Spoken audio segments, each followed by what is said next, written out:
భారతదేశ చరిత్రలో మనకి స్వతంత్రం వచ్చిన తర్వాత రాజకీయ వ్యవస్థ మొదలైన తర్వాత ఎంతో మంది పంచాయతీరాజ్ శాఖ మంత్రులు, అటవీ శాఖ మంత్రులు ఉన్నారుగా.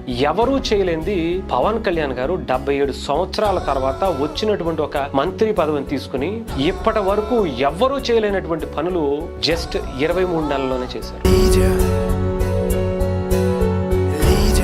23 నెలల్లో 19 నేషనల్ అవార్డులు తీసుకొచ్చారంటే 5 ఏళ్లలో ఎన్ని చేస్తారు? డిప్యూటీ సీఎం గా ఉంటేనే ఆయన ఎన్ని చేస్తే, ముఖ్యమంత్రిగా ఉంటే ఏం చేస్తారు, ప్రధానమంత్రిగా ఉంటే ఏం చేస్తారు అనేది ఊహించుకోండి. చూడండి, ఒక్కడిని చూపించండి. ఈ దేశంలో పవన్ కళ్యాణ్ గారు లాగా 2 సంవత్సరాల్లో కాదు 5 సంవత్సరాల్లో ఎంత అద్భుతాలు సృష్టించవచ్చు ఈ శాఖలో.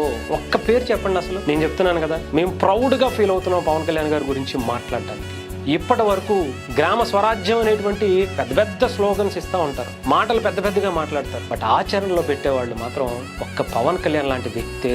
నేను ఒకటే చెప్తున్నా, పవన్ కళ్యాణ్ అనే వ్యక్తి చాలా అద్భుతాలు చేయబోతున్నాడు. దాన్ని మనం వినటం కాదు, కళ్ళతో చూడబోతున్నాం. రాసి పెట్టుకోండి, 23 నెలలలోనే ఆయన 19 నేషనల్ అవార్డులు తీసుకొస్తే 5 ఏళ్లలో 10 ఏళ్లలో మంత్రిగా ఇంత అద్భుతాలు చేస్తే ముఖ్యమంత్రిగా ఊహించుకోండి.